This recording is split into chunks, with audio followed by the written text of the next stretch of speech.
এই ব্যাপারে আমার আল্লাহ বলতেছে সূরা আনআমে, ইন্না খালাকনাকুম মিন যাকারি ওয়া উনসা, আমি তোমাদেরকে সৃষ্টি করেছি একটি পুরুষ একটি নারী থেকে।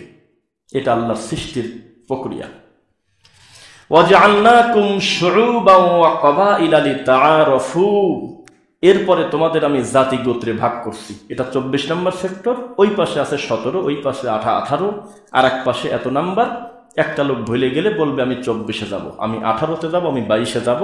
রিক্সাওয়ালার বুঝতে সুবিধা, একজন বলে দিতে পারবে ভাই অমুক জায়গা যান। এক একটা জেলার এক একটা নাম, এক একটা গোত্রের এক একটা ভাষা। চট্টগ্রামে আমাদের ভাইয়েরা যখন তাদের লোকাল ভাষায় কথা বলে তখন আমরা হা করে তাকায় থাকি, কি বলে, কি বলতেছে এগুলো। কিন্তু আমাদের সঙ্গে যখন কথা বলতেছে আলহামদুলিল্লাহ খুব ভালো করে বলে।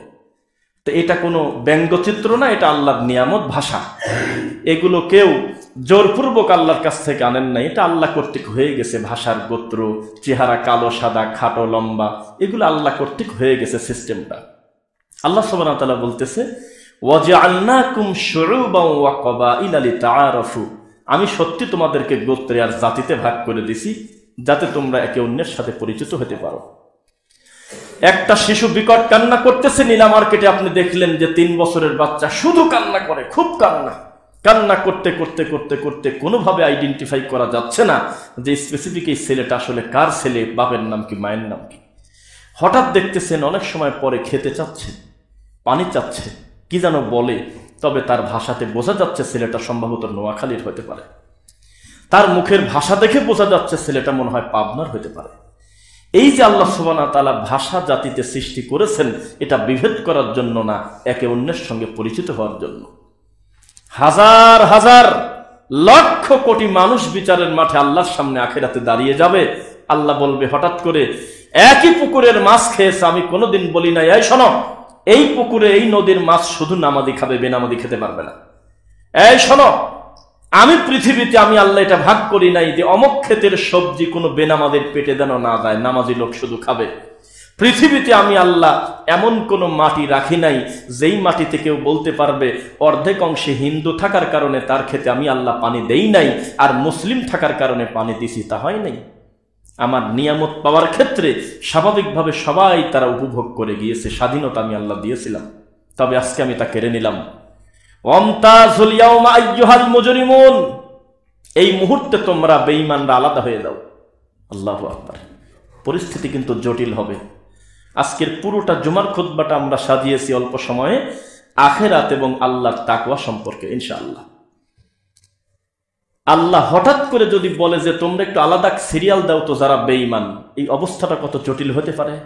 প্রথমে আল্লাহকে বলি, আল্লাহ ওই কাতারে তুমি আমাদেরকে রেখো না গো আল্লাহ, যেই কাতারটা তোমার নাফরমানের সিরিয়াল হবে। আল্লাহুম্মা আমিন।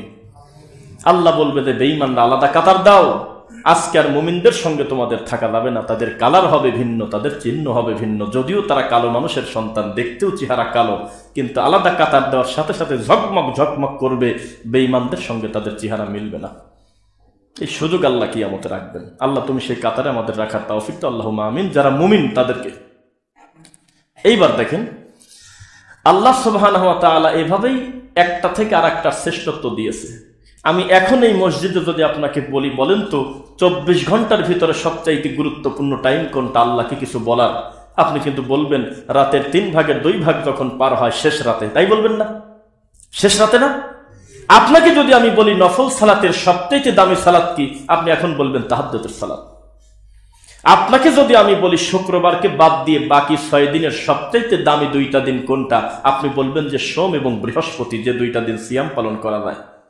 একটু এলোমেলো বসেন, একটু সামনের দিকে কষ্ট করে আগায় বসেন, আসেন, যাতে পরবর্তীতে আপনাকে ডিঙিয়ে আসতে না হয়। একটু এলোমেলো বসুন। জি, এবার যদি আপনাকে আমি বলি যে শুক্রবার সহ কোন দিন, আপনি বলবেন সেটা হলো ইয়াউমুল জুমা, জুমার দিন। জুমার দিন হলো সবচাইতে সপ্তাহের শ্রেষ্ঠ দিন। এরপরে যদি আমি আপনাকে বলি 1 মাসের সবচেয়ে দামি দিন কোনটা, আপনি আমাকে বলবেন 13, 14, 15 গুরুত্বপূর্ণ একটা কাজ আছে, এই 3টা দিন সিয়াম পালন করা যায়। আপনাকে যদি আমি বলি রমাদান মাসকে বাদ রেখে বাকি সম্মানী মাসের নাম বলেন, আপনি বলবেন এই মাস হরুম 4, আরবাআতুন হরুম, 4টা মহাসম্মানিত মাস। যেই বলবো রমজানের কথা, তখন কথা সব থেমে যাবে, বলবেন যে রমজান মাস হলো সবচেয়ে দামি মাস। আবার যদি বলি রমজান মাস তো দামি মাস বুঝলাম, এই দামি মাসের ভিতরে সবচেয়ে দামি সময় কোনটা? বলবেন যে রমজানের শেষ দশক। আবার যদি বলি শেষ দশকের পুরাটাই কি সম্মানী না একটু কম বেশ আছে? আপনি বলবেন অবশ্যই সম্মানী, তবে শেষ দশকের বিজর রাত্রি হলো সবচেয়ে বেশি গুরুত্বপূর্ণ, 21, 23, 25, 27, 29। আবার যদি আপনাকে আমি বলি প্রতিটা রাতই কি গুরুত্বপূর্ণ? জি, ইবাদত করার ক্ষেত্রে আমরা অগ্রগামী হব, তবে জানি না কদর কোনটা। যদি কপালে মিলে যায়, এক রাত 1000 মাসের চেয়ে উত্তম। সুবহানাল্লাহ। এভাবে আল্লাহর একটা থেকে আর একটা বড় করার সিস্টেম আছে। আল্লাহ সুবহানাহু ওয়া তাআলা তার নবী মুহাম্মদুর রাসূলুল্লাহ সাল্লাল্লাহু আলাইহি ওয়াসাল্লামকে বলতেছেন, মুহাম্মাদুর রাসূলুল্লাহ ওয়াল্লাযীনা মাআহু আশিদ্দাউ আলাল কুফফার রুহামাউ বাইনাহুম। তুমি হলো সেই নবী মুহাম্মদ সাল্লাল্লাহু আলাইহি ওয়াসাল্লাম, তুমি এবং তোমার অনুসারী তারা যারা কাফেরদের বিরুদ্ধে, খারাপ মানুষদের বিরুদ্ধে কঠিন, কিন্তু নিজেদের ব্যাপারে খুব সুন্দর, নরম। এবার আল্লাহ বলতেছে, মুহাম্মদ সাল্লাল্লাহু আলাইহি ওয়াসাল্লাম আপনি কিন্তু পৃথিবীতে একমাত্র নবী না, আপনার পূর্বেও আমি আল্লাহ নবুয়তি দিয়েছি অনেককে। আমাদের সমাজে অনেক ভুল কথা প্রচলন আছে যে হে নবী, তোমাকে সৃষ্টি না করলে পৃথিবী সৃষ্টি করা হতো না। এটা একটা মানুষকে বেইজ্জত করা। একটা পরিবারের সবচাইতে বড় ভূমিকা আপনি পালন করেন, ধরে নিলাম যে আপনার বেতন বেশি, বাপ মাকে আপনি বেশি খোঁজ নেন, কিন্তু আপনাকে বড় করতে গিয়ে আমি আপনার বাকি 3 ভাইকে বেইজ্জত করতে পারি না। এটা হতে পারে না কখনো। প্রত্যেকটা নবী তার তার জায়গায় শ্রেষ্ঠ, কিন্তু মুহাম্মদ সাল্লাল্লাহু আলাইহি ওয়াসাল্লাম হলো আমাদের জন্য তার চাইতে বড় নিয়ামত আর পৃথিবীতে নাই।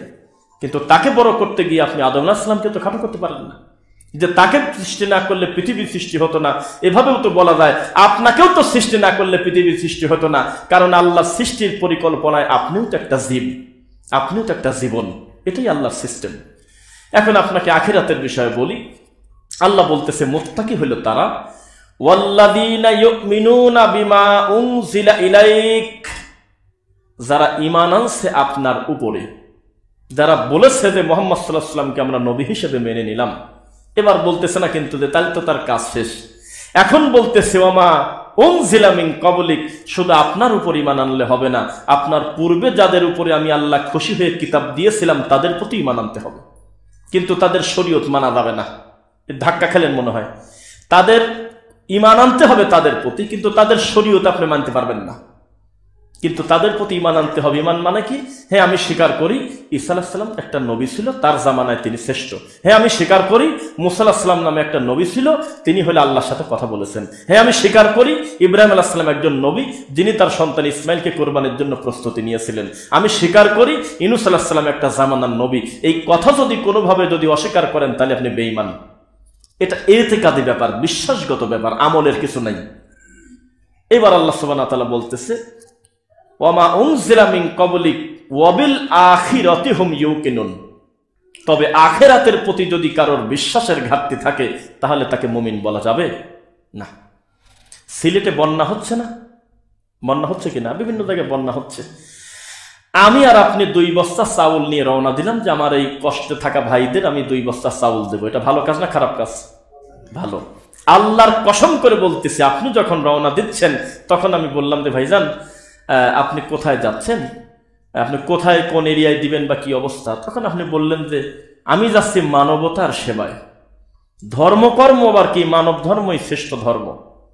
এরকম ধর্ম বলে পৃথিবীতে কোনো ধর্ম আল্লাহ দেন নাই। আল্লাহ দিয়েছে একটা ধর্ম, যার নাম হলো, বলেন তো কি? ইসলাম।